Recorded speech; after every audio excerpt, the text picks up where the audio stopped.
ইসলামী বিশ্ববিদ্যালয় থেকে এই যে কোরিয়ার কেন্টেক পর্যন্ত এই দীর্ঘ পদযাত্রা যদি একটু সংক্ষেপে আলোচনা করতেন আমাদের মাঝে। একাডেমিক যাত্রা শুরু হয়েছিল ইসলামিক ইউনিভার্সিটির applied chemistry and chemical engineering department থেকে। আমাদের দেশে যেসব শিক্ষার্থীরা বিজ্ঞানী হতে চায় এই বিষয়ে আপনার অভিজ্ঞতার আলোকে যদি একটু বর্ণনা দিতেন যে এই জন্য আমাদের স্টুডেন্টদেরকে কোন রোড ম্যাপটা ফলো করতে হবে। আমার পরামর্শ হচ্ছে প্রথমে লক্ষ্য নির্ধারণ করা, যে আসলে সে কি হতে চায়, সেই অনুযায়ী নিজেকে প্রিপেয়ার করা। তারা বাংলাদেশ থেকে হায়ার স্টাডিজের জন্য বা গবেষণার জন্য বিদেশে যেতে চায়, এক্ষেত্রে আপনার পরামর্শ কি থাকে? লক্ষ্য স্থির করা, আমি কোন বিষয়ে আগ্রহী, আমি কোন দেশে যেতে চাই বা কোন সাবজেক্টে পড়াশোনা করতে চাই, কোনটা আমার ভালো লাগে, আমি কোনটাতে এক্সপার্ট বা আমার রিসার্চের উদ্দেশ্য কি। যারা প্রশ্ন করতে আগ্রহী তারা হ্যান্ড রাইজিং করে মিউট করে স্যারকে প্রশ্ন করতে পারেন। আচ্ছা, আমাদের দর্শক সারি থেকে দিলীপ কুমার স্যার প্রশ্ন করতে চেয়েছেন, আমি স্যারকে বলবো আনমিউট করে প্রশ্ন করতে। আমি রাজশাহী ইউনিভার্সিটির applied chemistry and chemical engineering department associate professor. আর আমি মালয়েশিয়াতে 2019 সালে গিয়েছিলাম করোনার ঠিক আগ মুহূর্তে। 9 আপনি প্রশ্ন করতে পারেন। স্যার, আমি মোটামুটি ফুয়েল সেল রিলেটেড কাজ করার জন্য এই সিদ্ধান্ত নিয়েছি এবং স্যারের সঙ্গে এই বিষয়টা নিয়েই আলোচনা চলে। তো সেক্ষেত্রে আমার ফুয়েল সেল রিলেটেড যে অপরচুনিটিগুলো কোরিয়াতে আছে এইগুলো সম্পর্কে যদি একটু বিস্তারিত বলেন যে কিভাবে আমি এইগুলো সম্পর্কে ওভারঅল ওয়ার্ল্ডে যে এগুলো আছে।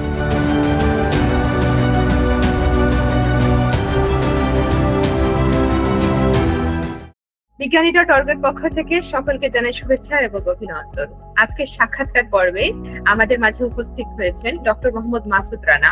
বর্তমানে তিনি দক্ষিণ কোরিয়ার Korea institute of energy technology post doctoral গবেষক হিসেবে কর্মরত আছেন। তিনি কুনসান ন্যাশনাল ইউনিভার্সিটি থেকে কেমিক্যাল ইঞ্জিনিয়ারিং এ পিএইচডি সম্পন্ন করেছেন এবং তার গবেষণার মূল ক্ষেত্র হলো non noble metal electrocatalyst, fuel cell, water electrolyser এবং অ্যানায়ন এক্সচেঞ্জ মেমব্রেন ভিত্তিক পুনর্জননযোগ্য ফুয়েল সেল প্রযুক্তি। তার কাজের বিশেষ গুরুত্ব হলো ব্যয়বহুল মূল্যবান ধাতুর বিকল্প হিসেবে কম খরচে কার্যকর ক্যাটালিস্ট তৈরি করা, যা ভবিষ্যতে সবুজ জ্বালানি ও হাইড্রোজেন ভিত্তিক শক্তি প্রযুক্তির জন্য গুরুত্বপূর্ণ। আন্তর্জাতিক জার্নালে প্রকাশনা, কনফারেন্স উপস্থাপনা এবং গবেষণা পুরস্কারের মাধ্যমে তিনি বাংলাদেশের তরুণ গবেষকদের জন্য অনুপ্রেরণাদায়ক উদাহরণ হয়ে উঠেছেন। আজকে আমাদের সাথে এই মুহূর্তে যুক্ত আছেন ডক্টর মোহাম্মদ মাসুদ রানা।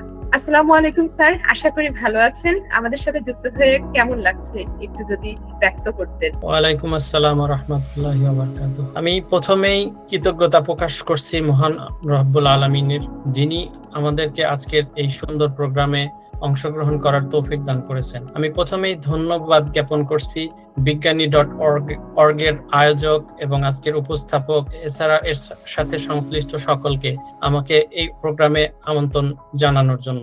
আজকের দিনটা আসলে আমার জন্য খুবই আনন্দদায়ক। আপনাদের প্রোগ্রামে অংশগ্রহণ করতে পেরে আমি সত্যিই আনন্দিত। স্যার, আপনি তো বাংলাদেশ ইসলামী বিশ্ববিদ্যালয়ে পড়াশোনা করেছেন, আমিও কুষ্টিয়ার মানুষ। আপনি কুষ্টিয়াতে ইসলামী বিশ্ববিদ্যালয়ে পড়াশোনা করেছেন। তো ইসলামী বিশ্ববিদ্যালয় থেকে এই যে কোরিয়ার কেন্টেক পর্যন্ত এই দীর্ঘ পদযাত্রা যদি একটু সংক্ষেপে আলোচনা করতেন আমাদের মাঝে, তাহলে দর্শকরা একটু অনুপ্রাণিত হতো। ধন্যবাদ। আসলে আমার একাডেমিক যাত্রা শুরু হয়েছিল ইসলামিক ইউনিভার্সিটির applied chemistry and chemical engineering department থেকে 2010-11 সেশন থেকে। আমি 2010-11 সেশনে ইসলামিক ইউনিভার্সিটির applied chemistry and chemical engineering ডিপার্টমেন্টে ভর্তি হই এবং সেখানে আমার ব্যাচেলর এবং মাস্টার ডিগ্রি সম্পন্ন করি। দেন আমি আমার উচ্চশিক্ষার জন্য আমি বাইরের দেশের প্রফেসরদের সাথে যোগাযোগ করা শুরু করি এবং আমি অনেক প্রফেসরকে ইমেইল করি। অনেকের থেকে পজিটিভ রিপ্লাই এবং অনেকের থেকে নেগেটিভ রিপ্লাই পাই। সো পজিটিভ রিপ্লাইদের মধ্যে অনেকের আবার আমাকে তারা স্টুডেন্ট হিসেবে গ্রহণ করলেও তারা আমার পিএইচডি কে সাপোর্ট দেওয়ার জন্য যে ফিনান্সিয়াল যে সাপোর্ট প্রয়োজন সেটা অনেকেই দিতে অনাগ্রহ প্রকাশ করে। তো এভাবে চলতে চলতে আমি একদিন আমার যে পিএইচডি সুপারভাইজার, আমি ওনাকে মেইল করি এবং উনি আমার পিএইচডি সুপারভিশন এবং আমাকে আমার পিএইচডি শুরু থেকে শেষ পর্যন্ত ফিনান্সিয়াল সাপোর্ট এবং অন্যান্য যে সাপোর্ট প্রয়োজন সেগুলো দিতে আগ্রহ প্রকাশ করেন। তো দেন আমি কুনসান ন্যাশনাল ইউনিভার্সিটিতে 2019-এ অ্যাডমিশন নিয়ে সাউথ কোরিয়াতে আসি এবং আমি 2023 ফেব্রুয়ারিতে আমার doctor of engineering chemical engineering department থেকে সম্পন্ন করি এবং দেন একই ডিপার্টমেন্টে আমি পোস্ট ডক্টরাল রিসার্চার হিসেবে জয়েন করি 2023 মার্চ থেকে। এবং আমি দেন 2024-এ আমি কোরিয়া ইনস্টিটিউট অফ এনার্জি টেকনোলজির এনার্জি ইঞ্জিনিয়ারিং ডিপার্টমেন্টের পলিমার ইলেকট্রোলাইট মেমব্রেন ল্যাবরেটরিতে জয়েন করি এবং বর্তমানে সেখানে কর্মরত আছি। এই ছিল আমার একাডেমিক জার্নি। স্যার, আপনার গবেষণার বিষয়বস্তুটা যদি একটু সহজ ভাষায় আমাদের দর্শকদের বোধগম্য হিসেবে আপনি উপস্থাপন করতেন, আর এই গবেষণাটা আমাদের সার্বিক প্রেক্ষাপটে কি ধরনের ভূমিকা রাখে, এটা যদি একটু বর্ণনা করতেন। আচ্ছা, আমার গবেষণার বিষয়বস্তু ছিল non noble metal catalyst for regenerative fuel cell. আসলে আমরা জানি যে আমাদের দেশে এনার্জি বা শক্তি উৎপাদনের জন্য আমরা মেইনলি জীবাশ্ম জ্বালানি ব্যবহার করি। জীবাশ্ম জ্বালানি ব্যবহারের ফলে আমাদের পরিবেশের মারাত্মক ক্ষতি হয়, যেমন গ্লোবাল ওয়ার্মিং, পরিবেশ দূষণ, বায়ু দূষণ ইত্যাদি সংঘটিত হয়। এই সমস্ত ক্ষতিকর দিক থেকে উত্তরণের জন্য হাইড্রোজেন এনার্জি খুবই গুরুত্বপূর্ণ এবং সম্ভাবনাময় দিক হিসেবে আলোচিত হতে যাচ্ছে। সো আমার গবেষণার মেইন বিষয়বস্তু যদি আমি সংক্ষেপে সহজ ভাষায় বলি, সেটার উদ্দেশ্য হচ্ছে হাইড্রোজেন থেকে বিদ্যুৎ বা শক্তি উৎপন্ন করা। তো হাইড্রোজেনটা আমরা বিভিন্ন ভাবে পেয়ে থাকি। আমরা মেইনলি আমরা জানি যে পানির অণু গঠিত হয় হাইড্রোজেন এবং অক্সিজেন নিয়ে। তো আমার গবেষণার বিষয়বস্তু হচ্ছে যে এমন কিছু ক্যাটালিস্ট তৈরি করা যার সাহায্যে আমরা কম শক্তিতে বা কম খরচে পানির অণুকে ভেঙে হাইড্রোজেন এবং অক্সিজেন গ্যাস তৈরি করতে পারি। সেটা আবার রিজার্ভ করে আমরা পরবর্তীতে আমাদের যে এনার্জি কনভার্সন ডিভাইস বা শক্তির পরিবর্তন এক ধরনের সেল আছে যেটা আমরা ফুয়েল সেল বলছি, সেখানে হাইড্রোজেন এবং অক্সিজেন গ্যাসকে রিঅ্যাকশন চেম্বারে বিক্রিয়ার মাধ্যমে ইলেকট্রিসিটি উৎপন্ন করা। আমার এই গবেষণার মেইন লক্ষ্যবস্তু হচ্ছে পরিবেশকে ক্ষতি না করে শক্তি উৎপন্ন করা, যেটা এফিসিয়েন্টলি উৎপন্ন হবে জীবাশ্ম জ্বালানি ব্যতীত এবং কম খরচে। জি স্যার, এটা তো সহজে আমরা বুঝতে পারছি। আরো এটা আমার রিসার্চের ডিটেইলস আমি একটা ছোট্ট পাওয়ার পয়েন্ট প্রেজেন্টেশন তৈরি করেছি, আমি এবং সেই সাথে আপনার দেখাই দিতে পারবো।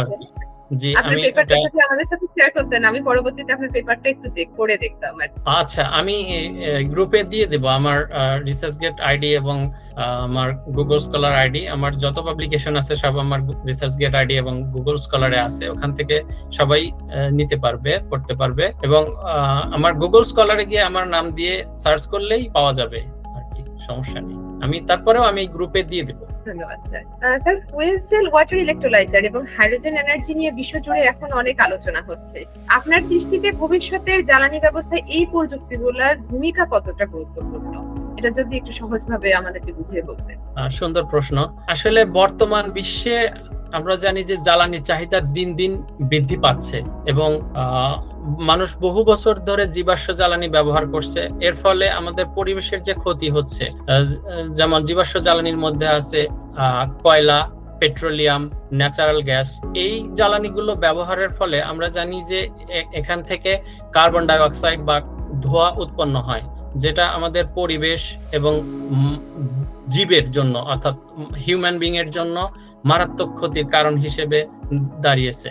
এর থেকে উত্তরণের জন্য আমরা নবায়নযোগ্য জ্বালানি দিকে নজর দিচ্ছি বর্তমানে। বিজ্ঞানীরা এবং উন্নত বিশ্ব সহ সারা বিশ্বেই এখন নবায়নযোগ্য জ্বালানির দিকে ঝুঁকে পড়ছে। নবায়নযোগ্য জ্বালানির সুবিধা হচ্ছে এটা পরিবেশের ক্ষতি করে না, এটা পুনরায় ব্যবহারযোগ্য এবং এটা মানুষের জন্য ক্ষতিকর নয়। সেদিক থেকে হাইড্রোজেন এনার্জি একটা সম্ভাবনাময় ক্ষেত্র হিসেবে উন্মোচিত হচ্ছে আমাদের সামনে। কেননা হাইড্রোজেন এনার্জি উৎপন্ন করার জন্য আমরা শুধুমাত্র পানি ব্যবহার করি এবং এখান থেকেও পানি উৎপন্ন হয়। সো এখানে কোনো ক্ষতিকর গ্যাস তৈরি হয় না, এখান থেকে কোনো আমরা বায়ু দূষণ পাই না, আমরা গ্রিন হাউস ইফেক্ট এখান থেকে হয় না, যেটা জীবাশ্ম জ্বালানির থেকে হয়। কিন্তু আমরা যদি হাইড্রোজেন এনার্জির দিকে কনভার্সন হই নবায়নযোগ্য জ্বালানির হিসেবে, সেই ক্ষেত্রে আমাদের পরিবেশ রক্ষা হবে এবং আমরা জানি যে আমাদের জ্বালানির সোর্স বা রিজার্ভ দিন দিন কমে আসছে। সেই ক্ষেত্রে আমরা যদি নবায়নযোগ্য জ্বালানি হিসেবে হাইড্রোজেন এনার্জির দিকে ধাবিত হই, সেই ক্ষেত্রে আমাদের পরিবেশ দূষণ কম হবে, আমাদের জ্বালানি রিজার্ভ বৃদ্ধি পাবে এবং আমাদের যে শক্তির যে সঞ্চয়, সেটাও আমরা বৃদ্ধি করতে পারবো। সেদিক থেকে হাইড্রোজেন এনার্জি একটা সম্ভাবনাময় দিক হিসেবে বিবেচিত হবে ইনশাআল্লাহ। স্যার, রিসেন্টলি আমরা দেখতেছি যে আমাদের দেশে এই যে আমরা এই ধরনের মূল্যবান ধাতু যেগুলো আছে এগুলো নিয়ে কিন্তু আমাদের এই বিদ্যুৎ উৎপাদনের কাজ করা হয়ে থাকে। কিন্তু আপনি বলেছেন আরেকটা বিষয়, এই মূল্যবান ধাতুগুলো কিন্তু অনেক ব্যয়বহুল। আপনি বলেছেন যে কম খরচে নন নোবেল মেটাল ইলেকট্রোক্যাটালিস্ট নিয়ে কাজ করছেন। তো যদি আপনার এটা সরাসরি আমাদের কনজিউমার পর্যায়ে নিয়ে আসা যায় তাহলে আমরা কতটা উপকৃত হব এবং খরচের মাত্রাটা কতটা কমানো যাবে, এটা যদি একটু বলেন। আচ্ছা, আসলে আমরা জানি যে নরমালি আমরা যে এনার্জি তৈরি করতে ফুয়েল সেল এবং ওয়াটার ইলেকট্রোলাইজারে বর্তমানে আমরা নোবেল মেটাল যেমন প্লাটিনাম, ইরিডিয়াম এই সমস্ত মূল্যবান ধাতু নোবেল মেটাল গুলোকে আমরা ব্যবহার করছি। আমরা জানি যে নোবেল মেটাল গুলোর যে সোর্স অফ অরিজিন এগুলো খুবই লিমিটেড এবং কিছু নির্দিষ্ট দেশে পাওয়া যায় এবং এদের যে পরিমাণ সেটা খুবই সীমিত এবং এই সীমিত হওয়ার কারণে এদের প্রাইসটাও অনেক বেশি। তো এর থেকে আমাদেরকে মানে এদের ব্যবহারকে আমাদেরকে কমিয়ে নিয়ে আসতে হবে। সেই ক্ষেত্রে আমাদের বিকল্প হিসেবে নন নোবেল মেটাল ক্যাটালিস্ট একটা মানে ভালো সিদ্ধান্ত হতে পারে। কেননা নন নোবেল মেটাল ক্যাটালিস্ট গুলো হচ্ছে আমরা সাধারণত আশেপাশে আমাদের যেই মেটাল গুলো পাই যেগুলো প্রাচুর্যতা অনেক বেশি, যেমন বলতে পারি আমরা cobalt, iron, nickel, molybdenum, tungsten ইত্যাদি, এগুলোর প্রাইস যদি আমরা কম্পেয়ার করি নোবেল মেটালের তুলনায় এই মেটালগুলোর প্রাইস খুবই কম। কিন্তু এই মেটালগুলোর মধ্যে কিছু কিছু মেটাল আছে যেগুলোর অ্যাক্টিভিটি বা পারফরমেন্স নিয়ারলি নোবেল মেটাল। সেই ক্ষেত্রে যদি আমরা নোবেল মেটালকে নন নোবেল মেটাল দিয়ে রিপ্লেস করতে পারি সেই ক্ষেত্রে আমাদের যে ডিভাইস বা যে আমাদের যে টেকনোলজি হাইড্রোজেন এনার্জি টেকনোলজি এখানের যে ক্যাপিটাল কস্ট, আমরা জানি যে এই হাইড্রোজেন এনার্জি টেকনোলজির ক্যাপিটাল কস্ট প্রায় 40% কভার করে এই ক্যাটালিস্ট থেকে। তো আমরা যদি এখানে ক্যাটালিস্টকে যদি এক্সপেন্সিভ ক্যাটালিস্টকে যদি আমরা নন এক্সপেন্সিভ ক্যাটালিস্ট দিয়ে রিপ্লেস করতে পারি সেক্ষেত্রে আমাদের ক্যাপিটাল কস্ট কমে আসবে। সেক্ষেত্রে আমাদের টেকনোলজিটাকে সাধারণ জনগণের দ্বারগোড়ায় পৌঁছে দেওয়া সহজ হবে এবং এটার আমরা ভার্সেটাইল অ্যাপ্লিকেশন করতে পারবো। আমার উদ্দেশ্যই হচ্ছে নোবেল মেটালকে রিপ্লেস করে নন নোবেল মেটাল ইউজ করা, যেটা এটার কস্ট কমিয়ে নিয়ে আসবে এবং এটার ভার্সেটাইল অ্যাপ্লিকেশনকে সহজতর করবে। আমরা সহজ ভাষায় বলতে পারি যে এটার কমার্শিয়াল অ্যাপ্লিকেশনটা আরো বৃদ্ধি পাবে। স্যার, আপনার তৈরি এই আপনার এই গবেষণার বিষয়বস্তু নিয়ে আপনার তৈরি যে প্রেজেন্টেশনটা আছে যদি আমাদেরকে একটু দেখিয়ে বুঝিয়ে দিতেন, আমার মনে হয় আমাদের দর্শকরা আরো ভালোভাবে বুঝতে পারতেন। ঠিক আছে, আচ্ছা আমি আমার স্ক্রিন শেয়ার দিতে হবে। স্ক্রিনটা, হ্যাঁ আমি আমার স্ক্রিন শেয়ার দিচ্ছি। বর্তমানে আমাদের সবথেকে বড় সংকট তো জ্বালানি নিয়েই। বিদ্যুৎ এবং জ্বালানি ছাড়া তো আমরা পুরোপুরি অচল, তাই আমাদেরকে এই খাতগুলোতে আরো বেশি কাজ করতে হবে। কারণ আমরা সকলেই যেটা ব্যবহার করি সেটা হচ্ছে জীবাশ্ম জ্বালানি, আর এই জীবাশ্ম জ্বালানিটা কিন্তু একটা সময় পর নিঃশেষ হয়ে যায়, এটা আমরা সবাই জানি। তাই আমাদেরকে সবসময় নবায়নযোগ্য জ্বালানি খুঁজতে হবে, যেমন সোলার এবং সেই সাথে হাইড্রোজেন সেল সহ বিভিন্ন ধরনের নবায়নযোগ্য, যেগুলো থেকে আমরা আবার বারবার রিসাইকেলিং করে আমাদের জ্বালানি সংকটটা কমিয়ে আনতে পারি। আমরা এখন দেখবো স্যারের তৈরি প্রেজেন্টেশনটা। স্যার আমাদেরকে প্রেজেন্টেশনটা বুঝিয়ে দিবেন সহজ এবং সরল ভাষায়, যেন আমরা বুঝতে পারি স্যারের গবেষণার বিষয়বস্তুটা। আচ্ছা, আমার স্ক্রিনটা কি এখন দেখা যাচ্ছে? জি স্যার, আমরা দেখতে পাচ্ছি, আপনি কন্টিনিউ করতে পারেন। ধন্যবাদ সবাইকে। আজকের এই অনুষ্ঠানে উপস্থিত সকলকে আমার সালাম, আসসালামু আলাইকুম।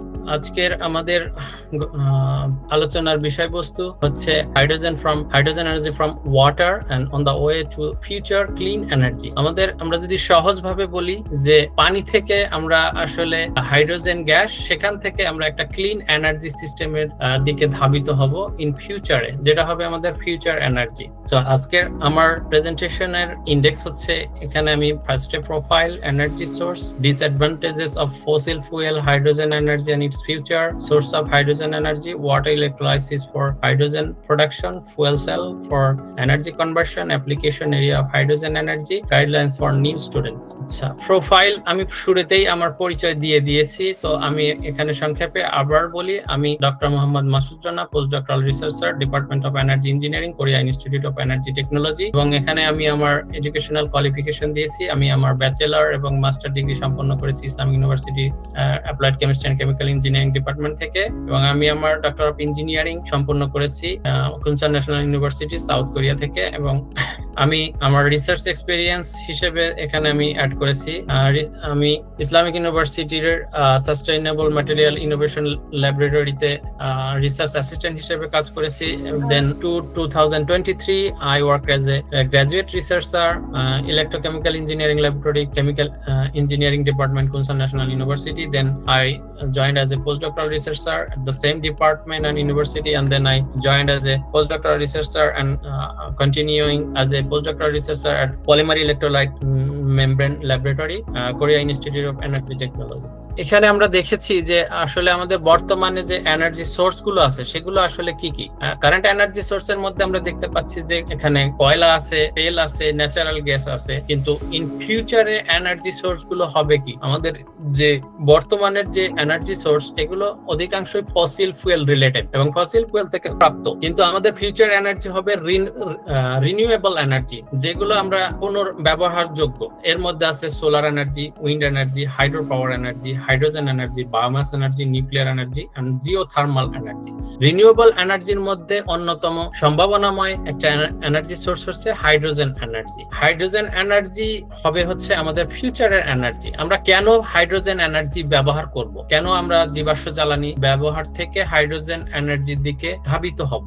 আমরা জানি যে জীবাশ্ম জ্বালানি থেকে আমাদের পরিবেশ এবং জীবের অনেক ক্ষতি হয়। আমি এখানে কিছু ক্ষতিকর দিক স্লাইডের মাধ্যমে দেখিয়েছি। যেমন এখানে হতে পারে যে এটা ক্লাইমেট চেঞ্জ করতে পারে, এয়ার পলিউশন এবং হেলথ প্রবলেম তৈরি করতে পারে, এনভায়রনমেন্ট, আমাদের এনভায়রনমেন্টকে ডিগ্রেড করতে পারে। এছাড়া আমরা জানি যে ফসিল ফুয়েল বা জীবাশ্ম জ্বালানি এটার সোর্স হচ্ছে লিমিটেড, এটা একটা সময় ফুরিয়ে যাবে আমরা যদি এটা রিনিউয়েবল এনার্জির দিকে ধাবিত হতে হবে। আর হাইড্রোজেন এনার্জি একটা সম্ভাবনাময় রিনিউয়েবল এনার্জি হিসেবে বিবেচিত হয়। এখন প্রশ্ন আসতে পারে যে why do we use hydrogen energy in our country? আমাদের দেশে বা বাংলাদেশে আমরা কেন এই হাইড্রোজেন এনার্জিতে কনভার্ট হব?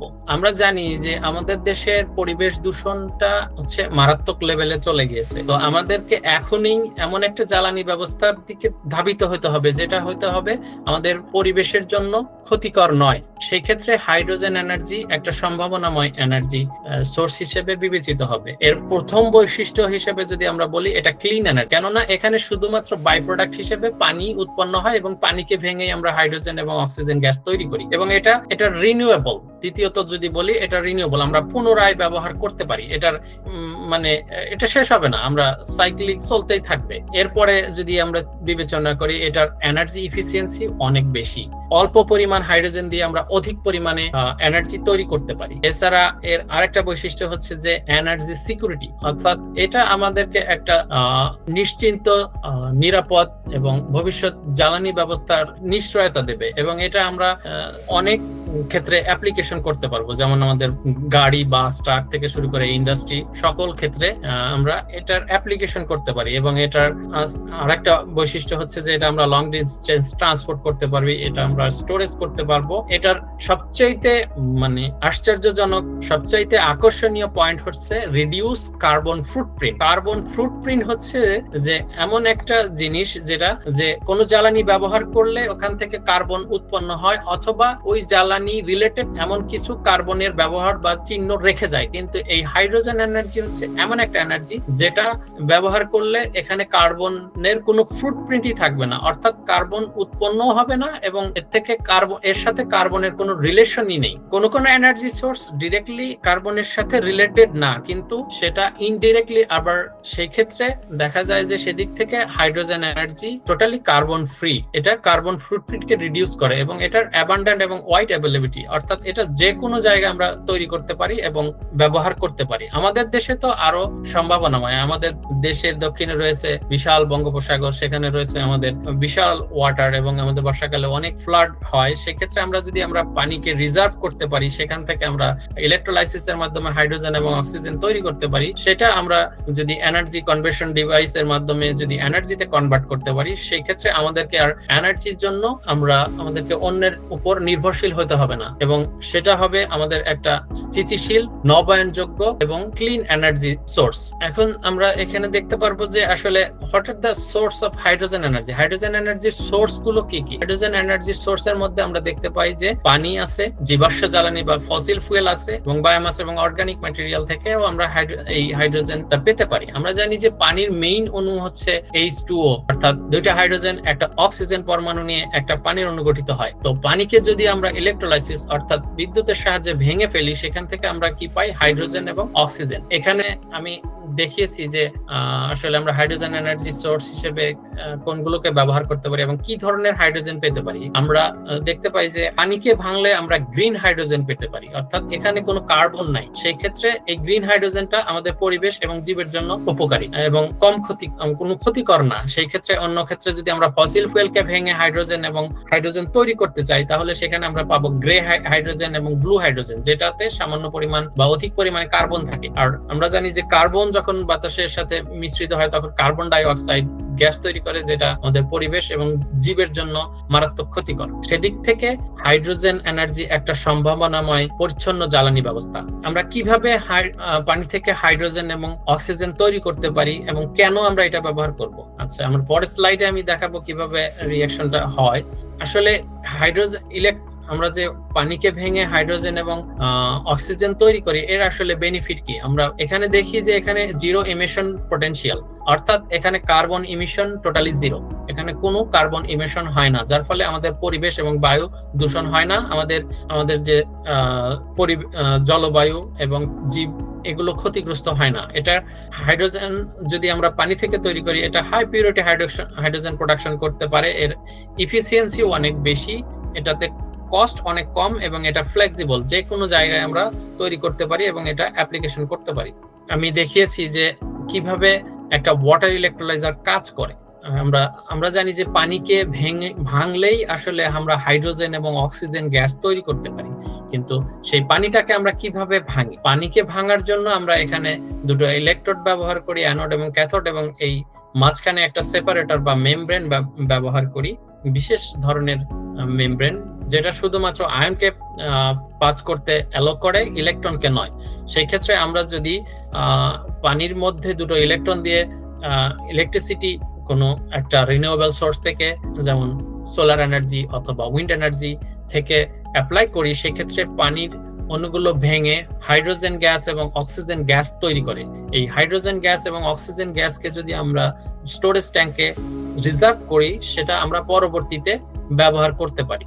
তো ওয়াটার ইলেকট্রোলাইজারের একটা বিশেষ আমরা যদি বৈশিষ্ট্য দেখি, এখানে কোনো কার্বন নাই, এখানে শুধুমাত্র পানিটাকে ভেঙে হাইড্রোজেন এবং অক্সিজেন তৈরি করতেছে, যেটা আমাদের পরিবেশ এবং জীবের জন্য উপকারী। কোনো ক্ষতি করতেছে না, আমাদের পরিবেশ এবং ক্লাইমেটের কোনো ক্ষতি করতেছে না।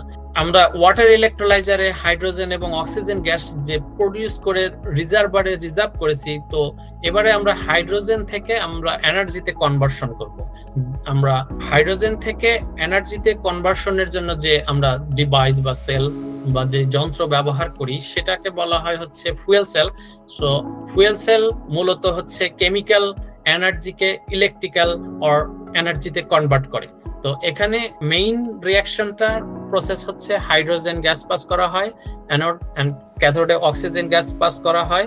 এখানে হাইড্রোজেন এবং অক্সিজেন গ্যাসগুলো আয়নিত হয়, এবং এই মাঝখানে যে আমাদের মেমব্রেন আছে, এই মেমব্রেনের মধ্য দিয়ে শুধুমাত্র আয়নগুলো ট্রান্সপোর্ট হয়ে রিঅ্যাকশন করে বাই প্রোডাক্ট হিসেবে ওয়াটার তৈরি করে। আর এই যে হাইড্রোজেন পরমাণু ইলেকট্রন ত্যাগ করে, সেই ইলেকট্রন হচ্ছে ইলেকট্রিসিটি হিসেবে আমরা ইলেকট্রিক সার্কিট দিয়ে প্রবাহিত করি। এখানে আমরা দেখতে পাচ্ছি যে এর আগে দেখলাম যে শুধুমাত্র আমরা পানিকে ভেঙে হাইড্রোজেন এবং অক্সিজেন গ্যাস তৈরি করলাম। আমাদের ফুয়েল সেলে হাইড্রোজেন এবং অক্সিজেনকে রাসায়নিক বিক্রিয়ার মাধ্যমে আমরা বিদ্যুৎ উৎপন্ন করলাম, এবং এখানে বাই প্রোডাক্ট হিসেবে পানি উৎপন্ন হচ্ছে। এই পানিকে যদি আমরা আবার রিসাইকেল করি ওয়াটার ইলেকট্রোলাইজার দিয়ে, সেক্ষেত্রে এখানে আমাদের কোনো কার্বন ইমিশন হচ্ছে না, আমরা একটা ক্লিন এনার্জি বা ইলেকট্রিসিটি পাচ্ছি। তো এই সিস্টেমের আসল বা আমরা কি বেনিফিট হিসেবে বলতে পারি যে এখানে জিরো এমিশন, এখানে হাই এফিসিয়েন্সি, এটা অল্প পরিমাণ জ্বালানিতেই অধিক শক্তি উৎপন্ন করতে পারে এবং এটার ইউজ অনেক। বর্তমানে বহির্বিশ্বে এটা অলরেডি ইউজ শুরু করে দিয়েছে, যেমন দক্ষিণ কোরিয়ায় হাইড্রোজেন চালিত গাড়ি বা ফুয়েল সেল চালিত গাড়ি তারা অলরেডি ইউজ করতেছে। আশা করি আমাদের দেশেও খুবই অচিরেই চলে যাবে ইনশাআল্লাহ। পূর্ববর্তী স্লাইডে আমি দেখিয়েছি যে ওয়াটার ইলেকট্রোলাইজারে আমরা ওয়াটারকে ভেঙে হাইড্রোজেন এবং অক্সিজেন গ্যাস তৈরি করি এবং ফুয়েল সেলে আমরা হাইড্রোজেন এবং অক্সিজেন গ্যাসকে রিঅ্যাকশন চেম্বারে বিক্রিয়ার মাধ্যমে আমরা আসলে বিদ্যুৎ তৈরি করছি এবং সেখানে বাই প্রোডাক্ট হিসেবে পানি তৈরি করে। সেই ক্ষেত্রে আমাদেরকে যদি বিদ্যুৎ তৈরি করতে হয় আমাদেরকে দুইটা সেল প্রয়োজন হচ্ছে, একটা হচ্ছে ওয়াটার ইলেকট্রোলাইজার আর একটা হচ্ছে ফুয়েল সেল। এখন আমরা জানি যে যদি আমরা একাধিক সেল ব্যবহার করি সেক্ষেত্রে আমাদের অধিক পরিমাণ জায়গা এবং কস্ট বেড়ে যাবে। এর থেকে বিজ্ঞানীরা বা সায়েন্টিস্টরা বর্তমানে চেষ্টা করতেছে এই দুটো সিস্টেমকে একটা জায়গায় নিয়ে আসা। আমরা কি কাজ করছি, আমার রিসার্চও হচ্ছে যে এই দুটো সেলকে একটা সেলে কনভার্ট করা এবং একই পরিমাণ এফিসিয়েন্সি পাওয়া। তো সেই ক্ষেত্রে আমরা হচ্ছে regenerative fuel sell. Regenerative fuel sell হচ্ছে এমন একটা ফুয়েল সেল যে হচ্ছে যার নিজের জ্বালানি হাইড্রোজেন এবং অক্সিজেন ওয়াটার ইলেকট্রোলাইজারের মাধ্যমে তৈরি করতে পারে এবং ফুয়েল সেল মাধ্যমে সেই জ্বালানিকে আবার ব্যবহার করতে পারে। তো এখানে আমি একটা ছবি সাধারণভাবে বোঝানোর জন্য দিয়েছি যে এটা আমার একটা সেল যা বা রিজেনারেটিভ ফুয়েল সেল। এখানে আমি যখন ওয়াটার ইলেকট্রোলাইজার মোডে বা দিনের বেলায় যেমন আমরা নবায়নযোগ্য শক্তি থেকে ওয়াটার ইলেকট্রোলাইজারের মাধ্যমে হাইড্রোজেন এবং অক্সিজেন গ্যাস উৎপন্ন করতেছি যেটা স্টোরেজ ট্যাঙ্কে জমা হচ্ছে, সেটা আবার আমি এখানে দেখেছি যে রাত্রি বেলায় সেটা হাইড্রোজেন এবং অক্সিজেন গ্যাস ফুয়েল সেল মোডে সেম সেল রান করে আমরা বিদ্যুৎ তৈরি করতেছি, যেটা আমরা আমাদের হাউস হোল্ড থেকে শুরু করে আমরা আমাদের দৈনন্দিন কাজে ব্যবহার করতে পারি। রিজেনারেটিভ ফুয়েল সেল হচ্ছে একটা ওয়াটার ইলেকট্রোলাইজার এবং একটা ফুয়েল সেলের কম্বাইন্ড সিস্টেম, যেখানে একই সাথে সে জ্বালানি তৈরি করতেছে, আবার পরবর্তীতে জাস্ট মুড সুইচিং এর মাধ্যমে আমরা আবার সেই জ্বালানি থেকে বিদ্যুৎ তৈরি করতে পারতেছি। সো উভয় ক্ষেত্রে আমাদের এখানে কাঁচামাল এবং বাই প্রোডাক্ট হচ্ছে ওয়াটার। সো এখানে কার্বন ইমিশন নাই, এখান থেকে আমরা হাই এফিসিয়েন্সি পেতে পারি। নরমালি বিজ্ঞানীরা বর্তমানে এই রিজেনারেটিভ ফুয়েল সেল হিসেবে প্রোটন এক্সচেঞ্জ মেমব্রেন ব্যবহার করতেছে, কিন্তু প্রোটন এক্সচেঞ্জ মেমব্রেনের একটা অসুবিধা হলো এখানে যদি আমরা প্রোটন এক্সচেঞ্জ মেমব্রেন ব্যবহার করি রিজেনারেটিভ ফুয়েল সেলে সেই ক্ষেত্রে আমাদেরকে নোবেল মেটাল ক্যাটালিস্ট হিসেবে ব্যবহার করতে হয়। এখানে রিঅ্যাকশন এনভায়রনমেন্টটা হয়ে যায় অ্যাসিডিক, সেই ক্ষেত্রে আমরা নন নোবেল মেটাল ব্যবহার করতে পারি না, বা এখানে প্রাইসটা অনেক বেশি হয়ে যায় বা ক্যাপিটাল কস্টটা অনেক বেশি হয়ে যায়। সেই সমস্যার থেকে উত্তরণের জন্য বর্তমানে আমরা কাজ করতেছি anion exchange membrane regenerative fuel sell. Anion exchange membrane regenerative fuel সেলের কর্ম ক্ষমতা বা রিঅ্যাকশন বা রাসায়নিক বিক্রিয়া সবকিছুই প্রায় সেম। এখানে মেইন পার্থক্য হচ্ছে এখানে মেমব্রেনের হচ্ছে ion transport capability. Membrane should proton exchange membrane only permit the hydrogen ion, but anion exchange membrane permit only the hydroxyl ion, যেটা হচ্ছে অ্যালকালাইন এনভায়রনমেন্ট তৈরি করে, যার ফলে আমি সেখানে নোবেল মেটালকে রিপ্লেস করে নন নোবেল মেটাল দিতে পারি এবং সেখান থেকে আমরা হাই এফিসিয়েন্সি ইলেকট্রিসিটি উৎপন্ন করতে পারি। আমি পূর্বেতে দেখিয়েছি যে proton exchange membrane regenerative fuel sell এবং এটা হচ্ছে anion exchange regenerative fuel sell. এখন দুটোর কর্ম পরিকল্পনা প্রায় সেম, কিন্তু এখানে পার্থক্য হচ্ছে যে মেমব্রেনের যে আয়ন ক্যাপাবিলিটি তার উপর। এখানে এটা শুধু হাইড্রক্সিল আয়নকে পারমিট করে আর পূর্ববর্তীটা প্রোটন বা হাইড্রোজেন আয়নকে পারমিট করে।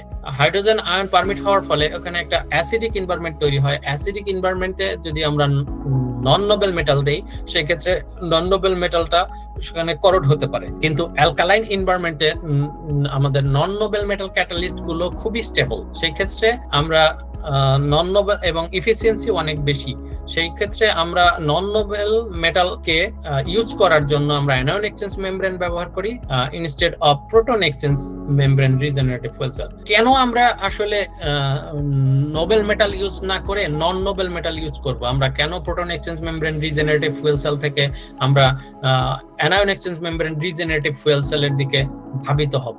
এখানে আমি দেখিয়েছি যে নোবেল মেটাল যে ক্যাটালিস্ট গুলো আছে তাদের প্রাইস অনেক বেশি, কম্পারেটিভলি অনেক অনেক বেশি নন নোবেল মেটাল ক্যাটালিস্ট গুলোর থেকে। এবং আমরা যদি ক্যাপিটাল কস্ট কম্পারিজন করি সেই ক্ষেত্রে প্রায় আমরা যদি নন নোবেল মেটাল ক্যাটালিস্ট ব্যবহার করি anion exchange membrane regenerative fuel সেলে, সেই ক্ষেত্রে আমাদের ক্যাপিটাল কস্ট প্রায় 40 থেকে 60% কমে আসবে, যার ফলে আমাদের কমার্শিয়ালাইজেশন খুবই সহজ হবে। আমরা মানুষের দোরগোড়ায় সহজেই আমাদের এই টেকনোলজিটাকে পৌঁছে দিতে পারবো, ফলে আমাদের দেশ ও জাতি উপকৃত হবে। এবং এখন প্রশ্ন হতে পারে যে where can we use hydrogen energy, আমরা কোথায় কোথায় ব্যবহার করতে পারি? এর অ্যাপ্লিকেশন এরিয়া ভার্সেটাইল। আমরা যদি দেখি ট্রান্সপোর্টেশন, যেমন হাইড্রোজেন চালিত বাস, গাড়ি অলরেডি উন্নত বিশ্বে চালু হয়ে গেছে। আশা করছি নিয়ার ফিউচারে in our country it will launch. এবং এটা পাওয়ার জেনারেশনে ব্যবহার করা যেতে পারে ফুয়েল সেলের মাধ্যমে।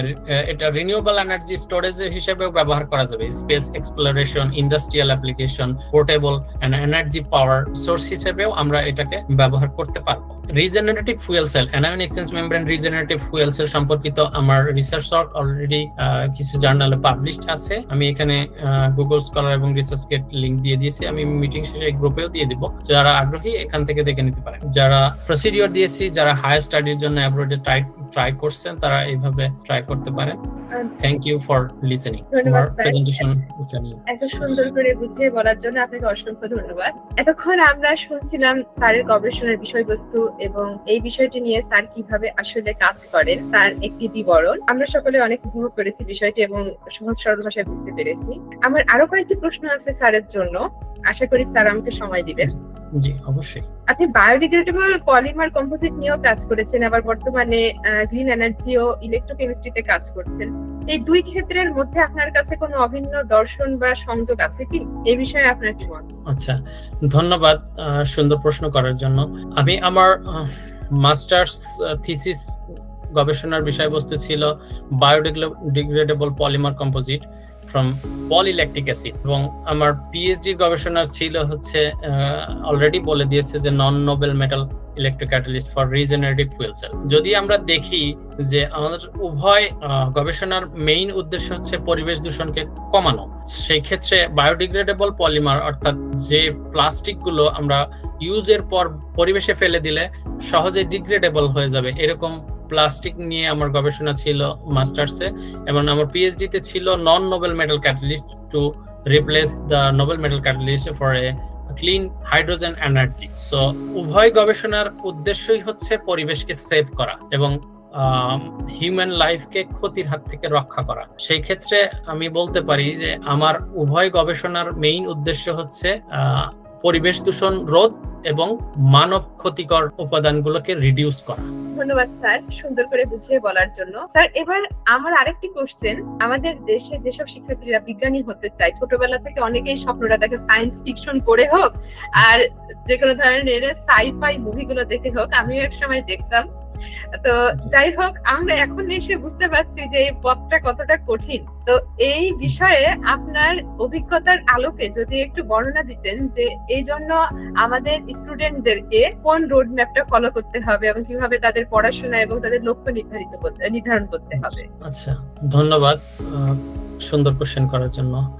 আসলে আমাদের দেশের কোমলমতি শিক্ষার্থীরা অনেকেই দেখা যাচ্ছে যে কেউ বিজ্ঞানী হতে যাচ্ছে, কেউ ইঞ্জিনিয়ার হতে যাচ্ছে, কেউ ডাক্তার হতে যাচ্ছে। ছোটবেলায় অনেকেরই অনেক রকম স্বপ্ন থাকে, কিন্তু দেখা যাচ্ছে যে আলটিমেটলি তার কিছু পার্সেন্টেজ তাদের নির্দিষ্ট লক্ষ্যে পৌঁছাতে পারতেছে আর কিছু পথভ্রষ্ট হয়ে যাচ্ছে। তো সকলের ক্ষেত্রে আমার পরামর্শ হচ্ছে প্রথমে লক্ষ্য নির্ধারণ করা, যে আসলে সে কি হতে চায় এবং সেই অনুযায়ী নিজেকে প্রিপেয়ার করা বা প্রস্তুতি নেওয়া। যে আমি ডাক্তার হব, তাহলে আমাকে ডাক্তার হওয়ার জন্য কি কি করতে হবে, আমাকে সেই অনুযায়ী পড়াশোনা করতে হবে, রেজাল্ট করতে হবে, আমাকে সেই অনুযায়ী আগাতে হবে। তো যারা বিজ্ঞানী হতে চায় তাদের জন্য আমার পরামর্শ হচ্ছে প্রথমে লক্ষ্য স্থির করা, সেই অনুযায়ী প্রিপারেশন নেওয়া, একাডেমিক রেজাল্ট, রিসার্চ, গবেষণা পত্র পড়া, বোঝা এবং কিভাবে রিসার্চ করতে হয় এগুলো নিয়ে জানা বোঝা, দেন নিজেকে আস্তে আস্তে প্রস্তুত করা। প্রথম কথা হচ্ছে লক্ষ্য স্থির, দেন সেই অনুযায়ী কর্মপরিকল্পনা এবং সেটা বাস্তবায়ন করা, সর্বোপরি আমি বলবো যে দুই নৌকায় না পা দেয়া। আমাদের যেমন আমার ছিল যে অনার্সে যখন আমি ভর্তি হই তখন একবার মনে হয়েছে যে বিসিএস দেব, একবার মনে হয়েছে না বাইরে যাব, এইরকম না। আমি যেমন অনার্স তৃতীয় বর্ষে গিয়ে আমি আমার লক্ষ্য স্থির করতে পারি যে না আমি এইদিকে যাব। আবার অনেকেই দেখা যায় যে একই সাথে ওই বিসিএস ও পড়তেছে আবার ওই বাইরে যাওয়ার ট্রাই করতেছে, এরকম না। আসলে লক্ষ্য স্থির করা, সেই অনুযায়ী কাজ করা, যে একাডেমিক রেজাল্ট, রিসার্চ, পাবলিকেশন সেই অনুযায়ী পড়াশোনা করা। আমাদের দোষ না, আসলে আমাদেরকে মানে ওই বিসিএস এর আমাদের দেশে কাজটাই হয়ে গেছে এরকম। হ্যাঁ, এমন ভাবে কনভিন্স করা হয়, আমরা আসলে তখন কিছুটা হয়ে বাধ্য হয়েও চেষ্টা করি একটু বিসিএস এর প্রস্তুতি নেব। ইভেন স্যার আমি এমন দেখেছি আমার সাথে এখানে গ্রাজুয়েশন করতে এসে একজন এখানে থেকেও বলতেছে যে ওর দেশে ফিরে একবার বিসিএস দেওয়ার ইচ্ছা আছে। তাহলে আসার কি দরকার ছিল? আমি সরাসরি বললাম মুখের কথা, আসার কি দরকার ছিল? এটা তো বেকার, খালি গভর্নমেন্টের এতগুলো টাকা নষ্ট করার তো প্রয়োজন ছিল না। এটা তো গভর্নমেন্ট স্কলারশিপে, কোনো প্রয়োজন ছিল না আসার। দেশে যে কোনো একটা সাবজেক্টে যেখানে সেখানে পড়ে বিসিএস প্রিপারেশন নেওয়া উচিত ছিল। আমাকে যখন দেশের বাইরে আসতেই হয়েছে, আর আমি তো দেশের এই সাবজেক্ট গুলাতেও নাই, বাইরে যখন আসছে সবাই তো অ্যাপ্লাইড সাবজেক্টে আসছে, এরপরেও যারা বিসিএস দিতে চায় তাদের ক্ষেত্রে আমার আসলে আর কিছু বলার নাই। বিষয়টা এমন, আমি অনেককেই দেখেছি এরকম দুই নৌকায় আছে আর কি, দু নৌকা থেকে এক নৌকায় আসতে হবে। সেটাই স্যার। আসলে যেটা হয়, এটাও একটা কোশ্চেন, আমি আমার নিজের বাস্তব অভিজ্ঞতা থেকে বলি। যখন আমি হাই স্কুল লেভেলে পড়তাম তখন আমার কঠিন একটা স্বপ্ন ছিল যে আমি নাসায় জব করবো, নাসার বিজ্ঞানী হব। তো পরবর্তীতে ইন্টারে উঠতে উঠতে ম্যাথমেটিক্স আর ফিজিক্স এর চাপে পড়ে তখন আমার মনে হতেছিল যে এটা কি আদৌ আমার পক্ষে সম্ভব? মনে হয় না সম্ভব। এরপরে যখন ইউনিভার্সিটি গুলোতে সেভাবে ভালো সাবজেক্টে চান্স পেলাম না, তখন তো ওটা মাথা থেকে আউট হয়ে গেল। পরে স্কলারশিপের চেষ্টা করার সময় তখন আরেকবার ভাবলাম যে এখন একটা সুযোগ আছে, দেখি অ্যারোস্পেস ইঞ্জিনিয়ারিংটা আসে কিনা। আসলে ভাগ্যে না থাকলে যেটা হয়, আর আমার প্রস্তুতিটাও হয়তো ঠিক ছিল না, যদি আমি আরেকটু মার্ক ভালো তুলতে পারতাম হয়তো আমি অ্যারোস্পেস ইঞ্জিনিয়ারিংটা পেতাম। আমাকে হেলথ সায়েন্সে দিয়ে দিয়েছে। তো তখন আমি চিন্তা করলাম, হেলথ সায়েন্সে যখন আসছি তখন আমার সবসময় পছন্দের একটা বিষয় হচ্ছে ভ্যাকসিন ডেভেলপমেন্ট। তো আমি ভ্যাকসিন ডেভেলপমেন্ট, প্রিক্লিনিক্যাল টেস্ট, এই সেক্টরটা নিয়ে আমি কাজ করি। তো সেভাবে এখন আগাচ্ছি। এই কাজটা যেটা আমাদের স্টুডেন্টদের ভিতরে হয়, আর সেটার বাইরে আমার ফ্যামিলি সবসময় বলেছে যে ডাক্তারি পড়াবো। ইভেন এখানে চান্স পাওয়ার সময় বাবা বললো যে এমবিবিএস আসে কিনা দেখো। আমি একটু মানে চিল্লাই উঠলাম যে এরপরেও তুমি বলবে এমবিবিএস। মানে আসলে আমাদের বাবা মায়েরাও আমাদেরকে এইভাবে গ্রুমিংটা করে যে তাদের কাছে ডাক্তার এর বাইরে যেন, আর শেষে পরে হয় বিসিএস ক্যাডার, এই দুইটা প্রফেশনের বাইরে আর কোনো প্রফেশন নাই। আর এই কারণেই আমাদের দেশের শিক্ষার্থীরা মিসগাইড হয়, আর এই জন্যই তারা ভালো কোনো বিষয়ে পড়াশোনা করতে পারে না। আমি লাস্ট স্কলারশিপ নিয়ে যখন কাজ করছি, আমার কাছে যে সব স্টুডেন্টরা আসে তাদের 70% এর কথা যে আপু এমবিবিএস এ চান্স পেতে হলে কি কি করতে হবে। এমবিবিএস ছাড়াও এখানে সাইবার সিকিউরিটি, এআই এবং অ্যারোস্পেস ইঞ্জিনিয়ারিং এর মতো টপ রেটেড সাবজেক্ট আছে। এগুলোর কথা কারোর মুখে নাই, শুধু এমবিবিএস। তো এই জন্য স্যার এই বিষয়ে আপনি কি গাইডলাইন দেবেন স্টুডেন্টদের? ওই যে আমাদের দেশে একটা কালচার হয়ে গেছে, আমাদের ছোটবেলা থেকেই আসলে ওই যে বাবা মারাও কিন্তু বলে দেয় তোমাকে ডাক্তার হতে হবে, তোমাকে ইঞ্জিনিয়ার হতে হবে, তোমাকে আসলে সায়েন্টিস্ট হতে হবে। আসলে ও কি চায়, ওই ছেলেটা কি চায়, এটা কিন্তু বাবা মা বোঝে না। যে আসলে ও কি চায় সেটা হোক, কে কি হতে চায় সে তার নিজের গতিতে হোক। আমার পরামর্শ হচ্ছে যে একজনের দেখে আমাকে সায়েন্টিস্ট হতে হবে, একজন ডাক্তার হয়েছে আমাকে বিধায় ডাক্তার হতে হবে, একজন ইঞ্জিনিয়ার হয়েছে আমাকে ইঞ্জিনিয়ার হতে হবে, এরকম না হয়ে আমি কি হতে চাই, আমার আসলে আমার ভিতরে কি আছে বা আমার কোনটা ভালো লাগে, তো সেটাতে যাওয়াই উচিত। কেননা বিদেশে এরা যেটা হতে চায় সে সেই ফিল্ডেই এক্সপার্ট হয়ে যায়। কেননা ওর পছন্দের সাবজেক্ট বা ওর পছন্দের বিষয়টাই ও উইলিংলি নিচ্ছে, ও ভিতর থেকে নিচ্ছে। ওকে ওই পরীক্ষায় নম্বর পাওয়ার জন্য বা পাশ করার জন্য হচ্ছে ওকে নিতে হচ্ছে না। দেখা যাচ্ছে যে একটা ছেলের ইঞ্জিনিয়ারিং পছন্দ, ওর বাবা মার হচ্ছে ইচ্ছা ওকে ডাক্তার হতেই হবে, সেই ক্ষেত্রে ওকে জোর করে ডাক্তার বানাচ্ছে। কিন্তু ওর মাথার মধ্যে এসে গেছে ইঞ্জিনিয়ার অথবা আর্ট, সেই ক্ষেত্রে ও কিন্তু ডাক্তার হচ্ছে, আসলে ওর মন পড়ে আছে কিন্তু ওর ইঞ্জিনিয়ারিং এ বা ওর আর্টসে। সেই ক্ষেত্রে আসলে সবাইকে যার যার পছন্দ করার সুযোগ দিতে হবে, এই কালচার চেঞ্জ করতে হবে। যে আজকের ছোট শিশু, ওকে ক্লাস 1-এ ভর্তি করে দিয়ে বললাম তোমাকে কিন্তু ডাক্তার হতেই হবে, এই যে ওকে একটা মানসিক প্রেশার বা ওর মাথার মধ্যে ছোটবেলা থেকে দিয়ে দিলাম, তো সেক্ষেত্রে ওর যে নিজের যে জগৎ, ওর নিজের জগৎটা হারিয়ে গেল। যে ও আসলে কি হতে চায় তাকে সেটাই দেয়া উচিত। এই যে আমরা দেখি যে বিদেশে সবাই যেই ফিল্ডে কাজ করে সেই ফিল্ডেই এক্সপার্ট, কেননা ওরা ওইটাই ভালোবাসে, ওই কাজটাকে ভালোবাসে। ও আসলে ওই নম্বর পাওয়ার জন্য বা ওই চাকরি পাওয়ার জন্য ওই কাজটা করে না। দেখা যায় যে এই দেশে একজন একাগ্রতার সাথে কাজ করে, আন্তরিকতার সাথে, হ্যাঁ খুবই একাগ্রতার সাথে কাজ করে, কেননা ওরা কাজটাকে ওইটাকে ভালোবেসে গেছে আর কি। যে আমি আসলে ম্যাথ পারি না, আমাকে জোর করে ম্যাথে ভর্তি করাই দিলে তাইলে আমি ম্যাথ কি করব, ওই জোর করে পাশ করানোর মতো আর কি, যে মানে জোর করে ঢেকে গেলানোর মতো আর কি। তো আমি বলবো সবাইকে লক্ষ্য স্থির রেখে, যে আরেকজন কি হয়েছে, কে কি বললো সেটা না হয়ে আমি কি হতে চাই, আমার কি গুণ আছে বা আমার ভিতরের ট্যালেন্ট কি, আমার কোনটা ভালো লাগে, আমি আসলে কোনটা মন থেকে করতে পারবো, আমি সেটাই করব। আসলে স্যার সেটাই। এখন আমরা যারা মানে এই আপনাদের মিলেনিয়াল পর্যায়ে যারা আছে আর জেন জেটা যারা আছে, এরা এই বিষয়টা নিয়ে বেশি সাফার করেছে মূলত। এদের ফ্যামিলি মানে জন্মের পর থেকেই যে আমার ছেলে বা মেয়েকে আমি ডাক্তার বানাবো, এই কথা শুনতে শুনতে এরা বড় হয়েছে। তাই এর বাইরে যে কোনো পেশা আছে, একটা সময় পর্যন্ত আমিও কখনো চিন্তা করি নাই যে এর বাইরে কোনো ভালো পেশা আছে। সত্যি যেটা প্রাইমারিতে আমাদেরকে যখন বলা হয় তুমি কি হবে, 80 থেকে 90% ডাক্তার ইঞ্জিনিয়ার, কেউ বলে না যে আমি ভালো মানুষ হব বা আমি সায়েন্টিস্ট হব বা আমি অন্য পেশায় যাব, আমি কৃষক হব। আমি এই দেশে দেখেছি এরা যারা কৃষক সে ওই ফিল্ডে এক্সপার্ট, কেননা সে কৃষিটা বোঝে। যে প্রফেসর সে প্রফেসরই বোঝে, যে ডাক্তার সে ডাক্তারই বোঝে, যে ইঞ্জিনিয়ার সে ইঞ্জিনিয়ারই বোঝে। এখন যদি আমি একের ভিতরে অধিক চাই, সেই ক্ষেত্রে হয়ে যায় আমাদের দেশের হচ্ছে হজবরল। আমরা ছোটবেলায় পড়েছি যে আমাদের পড়ার সিস্টেম একের ভিতর অনেক বা একের ভিতর 10, একের ভিতর 6, ছোটবেলায় হ্যাঁ।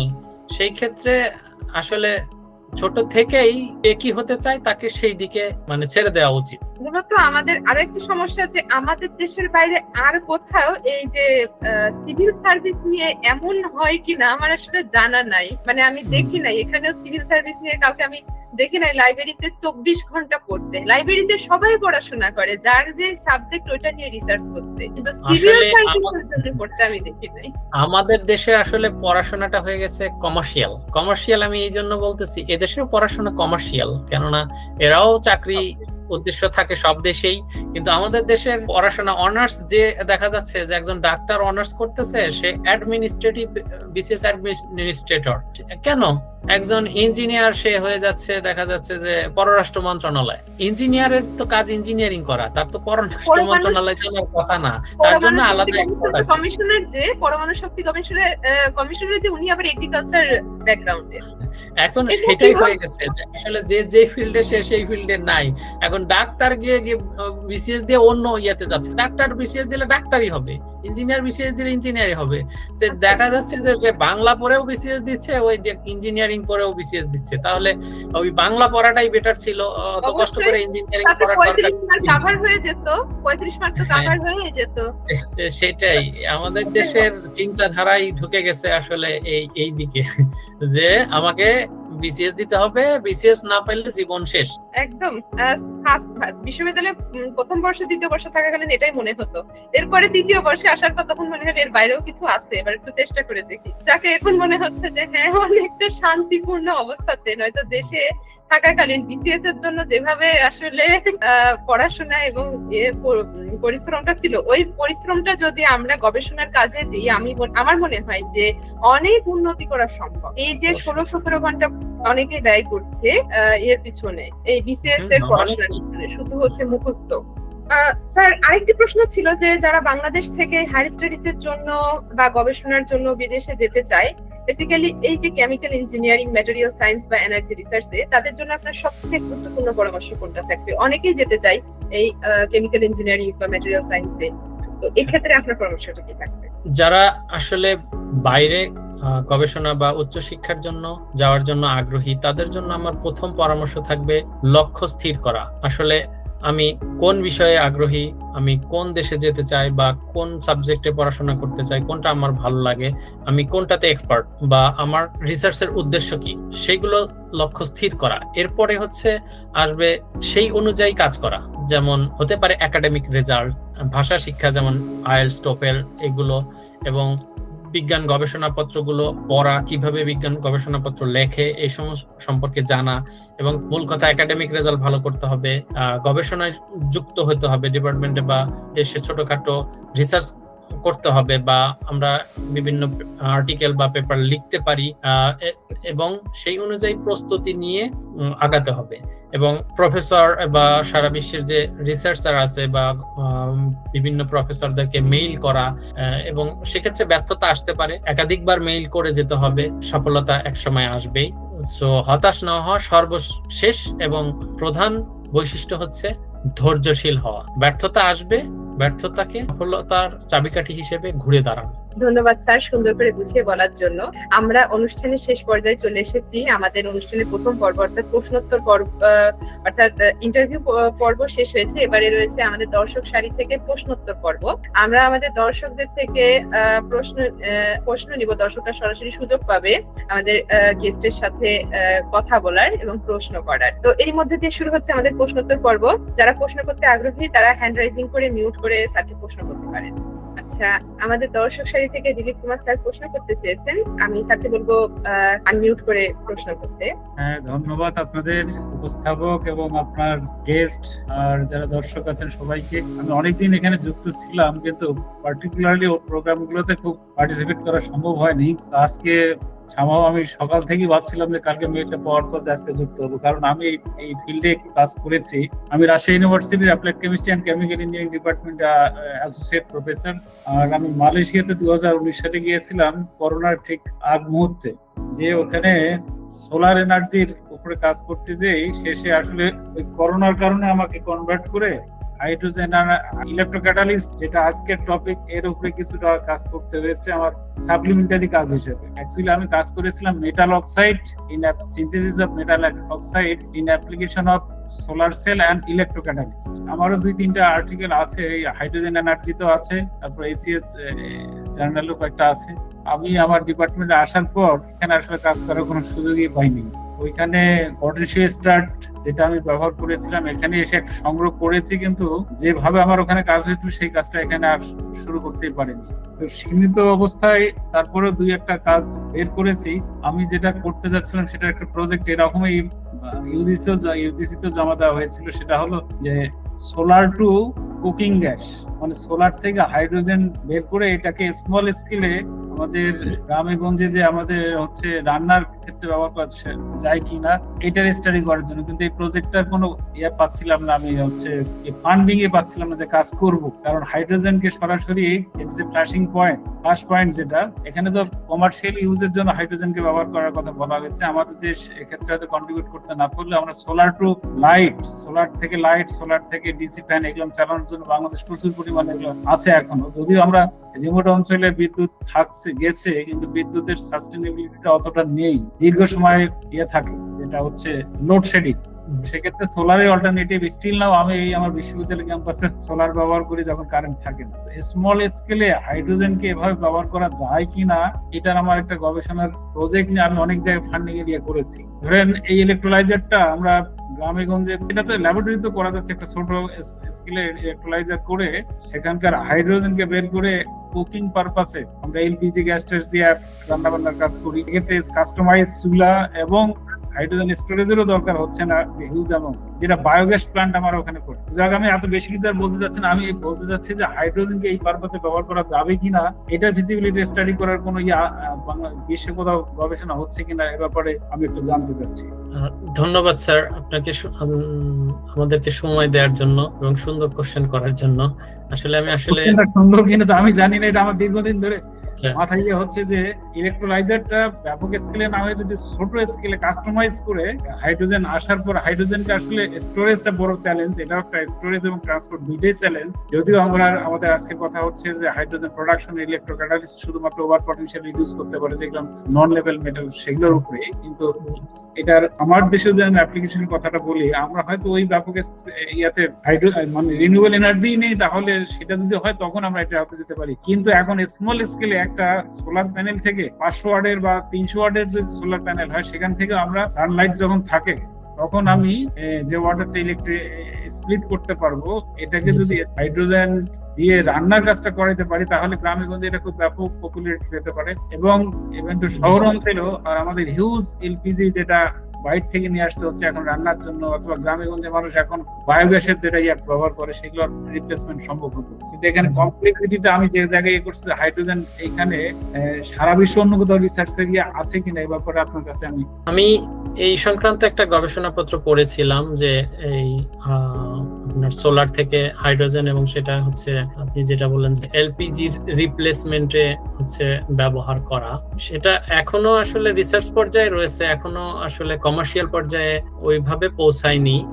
আশা করা যাচ্ছে যে আমরা নিয়ার ফিউচারে এ ধরনের টেকনোলজি খুবই তাড়াতাড়ি আমাদের সামনে চলে আসবে। আমাদের দেশে আসলে এখনো হাইড্রোজেন এনার্জিটা অতটা পপুলার হয়নি, যেটা অন্যান্য বিশ্বে অলরেডি হয়ে গেছে।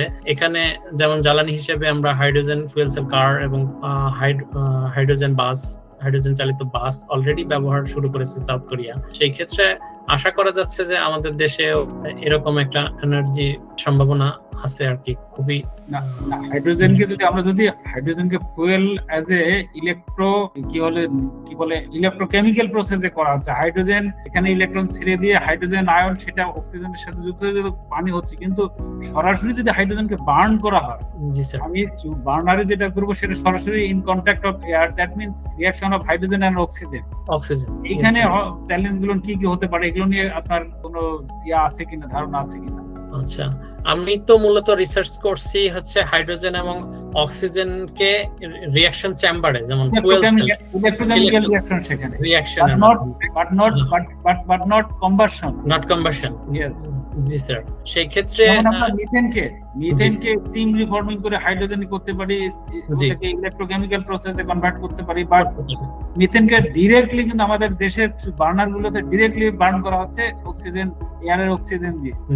হাইড্রোজেনকে এখানে এই পারপাসে, সেক্ষেত্রে আমি এই জায়গাটাই সীমিত পরিসরে আমরা ব্যবহার করতে পারবো, যেটা খুবই সামান্য পরিমাণে। কিন্তু আমরা যদি কমার্শিয়ালি চিন্তা করি, সেক্ষেত্রে আমাদেরকে যে সেফটি বিষয়টা আছে, যে হাইড্রোজেনের যে সেফটি, হাইড্রোজেন আমরা জানি যে এক্সপ্লোসিভ গ্যাস, সেটা যখন এটা ইন কন্ট্যাক্ট অফ এয়ারের সাথে আসলেই এটা জ্বলে উঠবে। সেই ক্ষেত্রে আমাদের যে হাইড্রোজেন প্রোডাকশন এবং রিলিজ, এটার যে ফ্লো রেট, এগুলোকে আমাদের কন্ট্রোল করতে হবে। সেই ক্ষেত্রে আমাদের স্পেশালাইজড, আপনি যেটা বললেন স্যার, যে আমাদের স্পেশালাইজড যে চুলার যে সিস্টেমটা আছে, বার্নার বা সেটার প্রয়োজন হবে। তো সর্বোপরি আমাদের যদি সিস্টেম যেটা প্রয়োজন, সেক্ষেত্রে আমরা হাইড্রোজেনকে এভাবেও ব্যবহার করতে পারবো, যেহেতু আমরা সেলের ভিতরে আমরা ইলেকট্রোকেমিক্যাল রিঅ্যাকশনের মাধ্যমে রিঅ্যাকশন ঘটাতে পারতেছি, ইলেকট্রিসিটি উৎপন্ন হচ্ছে। কেননা এটাও এক ধরনের সেল, চুলাটাও আমাদের যে বার্নারটা হবে, এটাও একটা স্পেশালাইজড হবে, সেটাও এক ধরনের সেল হিসেবে কাজ করবে। সেই ক্ষেত্রে আমাদেরকে সেফটির বিষয়টা মাথায় রেখে ডিজাইন করতে হবে, সেক্ষেত্রে পসিবল। এবং এই বিষয়েও গবেষণা হচ্ছে। আমি একটা অলরেডি রিসার্চ আর্টিকেল এই বিষয়েও পড়েছি, যে যারা এরকম করতেছে, কিন্তু এটা এখনো কমার্শিয়ালি আসেনি, যে আমরা হাইড্রোজেনটাকে সরাসরি বার্ন করে। এইটা মনে হয় আমাদের দেশের বাইরে কমার্শিয়ালি চিন্তা, মানে কেউ ছোট স্কেলে আপনি চিন্তা করবে না, যে কারণে ওরা তো ইউজ করবে। জি স্যার, এনার্জি ক্যারিয়ার এবং হিউজ ইউটিলিটির ক্ষেত্রে। আসলে বিদেশের বা বাইরের দেশের আপনি তো ছিলেন, আপনি জানেন যে এদের সবকিছুই রিসার্চ চিন্তাধারাই হচ্ছে কমার্শিয়াল। এদের ফান্ডিং গুলো আসে ইন্ডাস্ট্রি থেকে ইন্ডাস্ট্রি ইউনিভার্সিটিকে টাকা দেয়, সেটা গভর্নমেন্টের মাধ্যমে আমি বোধহয় কমার্শিয়ালি চিন্তা ভাবনা না করলে এরা সহজে ওইদিকে আগায় না আর কি। আমি বোধহয় আলোচনাটাকে একদম আমার করে নিয়েছি, এখানে দর্শক যারা আছে তারা হয়তো এখানে কোনো ইন্টারেস্ট পাচ্ছে না। যাই আপনাকে অনেক ধন্যবাদ থ্যাংক ইউ স্যার আজকে অংশগ্রহণ করার জন্য। আপনার সাথে হয়তো পরে কথা বলবো আমি, আপনার যদি সুযোগ হয় আপনার।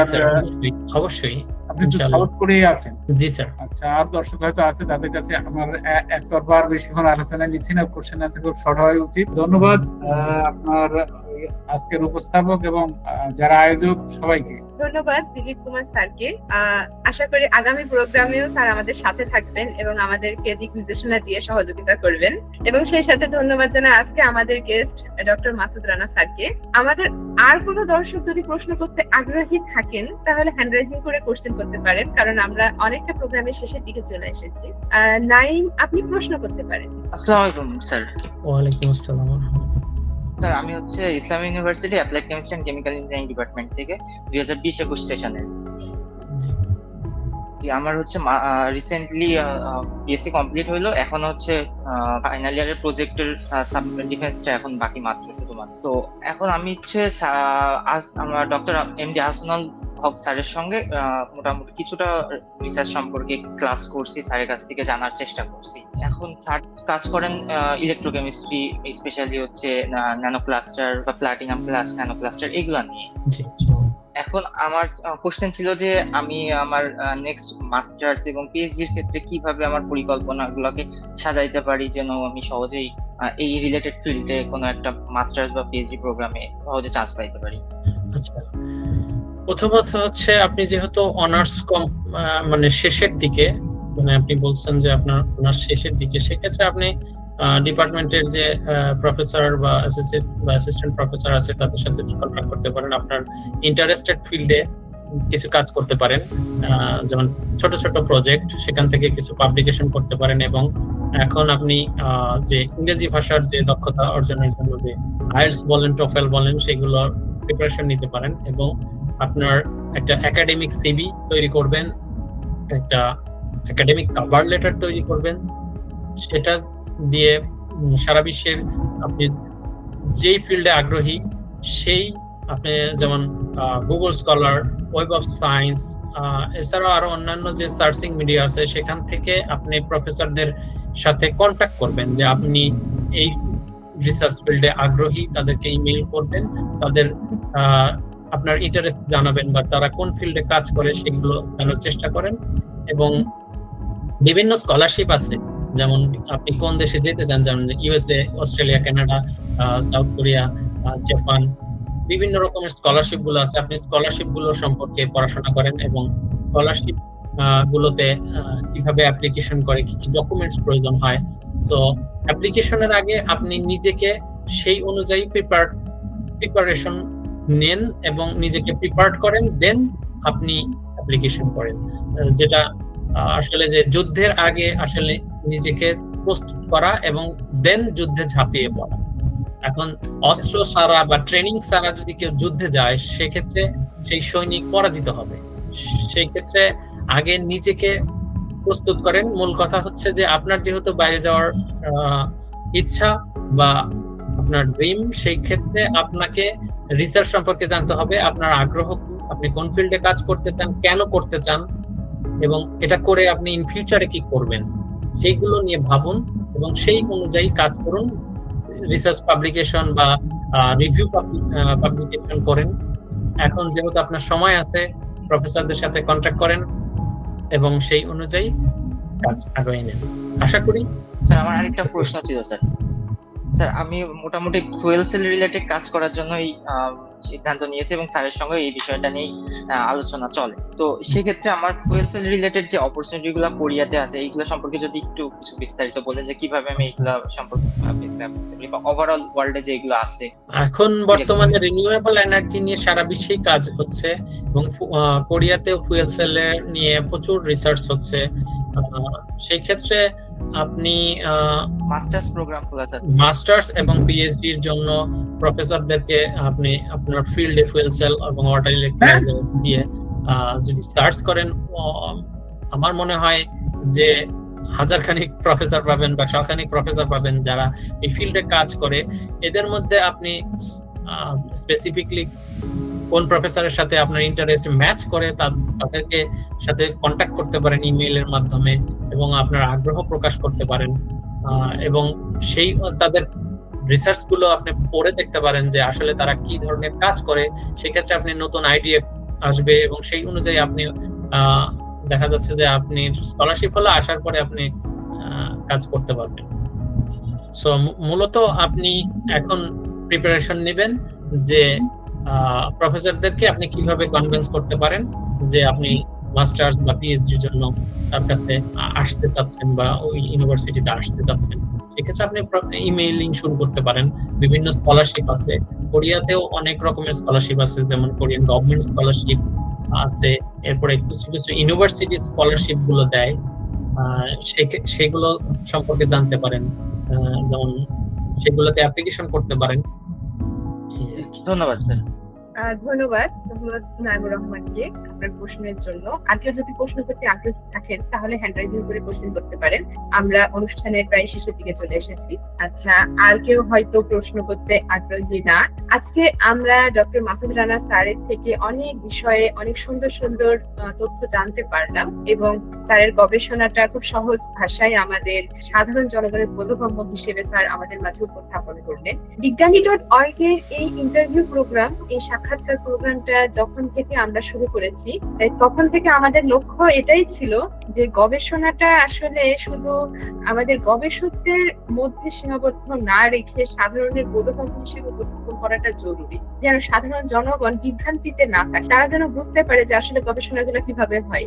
তারা যেন এটা না বলে যে বুয়েট কেন অটো রিক্সা তৈরি করে, বা তারা যেন এটা না বলে যে ভ্যাকসিন হচ্ছে পশ্চিমাদের ষড়যন্ত্র। তারা এই কথাগুলো তখনই বলে যখন আসলে এই গবেষণাগুলো তাদের বোধগম্য হয় না। তো সেজন্য আমরা এই বিজ্ঞানী.org এর থেকে এই চিন্তাটা করেছিলাম যে আসলে লিখিত সাক্ষাৎকার নিয়ে আমাদের সেভাবে আমরা কিছু করতে পারবো না, কারণ এই লিখিত সাক্ষাৎকার কয়জন পড়ে বা এটা পড়ার মতো ধৈর্য মানুষের আসলে হয়। আমরা যদি এমন প্রোগ্রাম করতে পারি, আমরা এই বিজ্ঞানীদের সান্নিধ্যে আসতে পারি, ওনাদের থেকে ওনাদের গবেষণা গুলা সহজ ভাষায় শুনে বুঝে দর্শকদের বুঝিয়ে দিতে পারি, তাহলে আস্তে আস্তে অনেকেই আগ্রহী হবে এবং বুঝতে পারবে যে আসলে গবেষণাটা মূলত কি। সেই সাথে দেখছি যে বর্তমানে আমাদের এই জেনারেশনটা মাঝখানে কিছুটা শিক্ষা বিমুখ হয়ে গিয়েছিল, কিন্তু আমাদের এই কার্যক্রমে দেখছি এরা অনেক আগ্রহী হয়ে যাচ্ছে, কারণ তাদের কাছে এটা অনেক চমকপ্রদ লাগছে এবং তারাও গবেষণার প্রতি আগ্রহ পাচ্ছে। এটাই তো আমাদের সফলতা। আর আমাদের বিজ্ঞানী.org আপনাদের ছাড়া কখনোই চলবে না, এটা আমরাও জানি। এজন্য আমরা সবসময় আশা করি যে আপনারা আমাদেরকে সহযোগিতা করবেন এবং আমাদের সাথে থাকবেন। আগামীতে আমরা আরো অনেক প্রোগ্রাম করব, আমাদের আরো অনেক চিন্তাধারা আছে যে বিজ্ঞানকে সহজভাবে প্রত্যেকটি মানুষের দ্বারে দ্বারে পৌঁছে দেওয়ার বিষয়ে। তো আশাবাদী আমরা যে আপনারা আমাদেরকে সহযোগিতা করবেন। ডক্টর মাসুদ রানা স্যার আছেন এবং আজকে আমাদের সাথে যুক্ত হয়েছিলেন রাজশাহী বিশ্ববিদ্যালয়ের দিলীপ কুমার সরকার স্যার। তো আশাবাদী আপনারাও ভবিষ্যতে আমাদেরকে সহযোগিতা করবেন। আপনারা যারা সিনিয়ররা আছেন আমাদের এই নতুন প্রজন্মকে বিজ্ঞানমুখী করে তুলবেন, বিজ্ঞানের প্রতি আগ্রহী করে তুলবেন, গবেষণামুখী করে তুলবেন এবং গবেষণাটাকে একদম তৃণমূল পর্যায়ে পৌঁছে দিবেন। এই আশাবাদ ব্যক্ত করে এবং ধন্যবাদ জ্ঞাপন করে আজকে আমি বিজ্ঞানী.org এর প্রোগ্রামটি এখানেই শেষ করছি। আগামী দিন দেখা হবে আবার আরেকজন গেস্টের সাথে নিয়ে এবং আরেকটি গবেষণার গল্প শুনবো আমরা। ততক্ষণ পর্যন্ত সাথে থাকুন এবং দেখতে থাকুন বিজ্ঞানী.org। ধন্যবাদ সকলকে। যদি লক্ষ্য থাকে অটুট, বিশ্বাস হৃদয়ে, হবেই দেখা হবে বিজয়ের। আমরা আশাবাদী, আমরা আরো এগিয়ে যাব, আমাদের দেশ গবেষণায় আরো এগিয়ে যাবে। ধন্যবাদ সকলকে।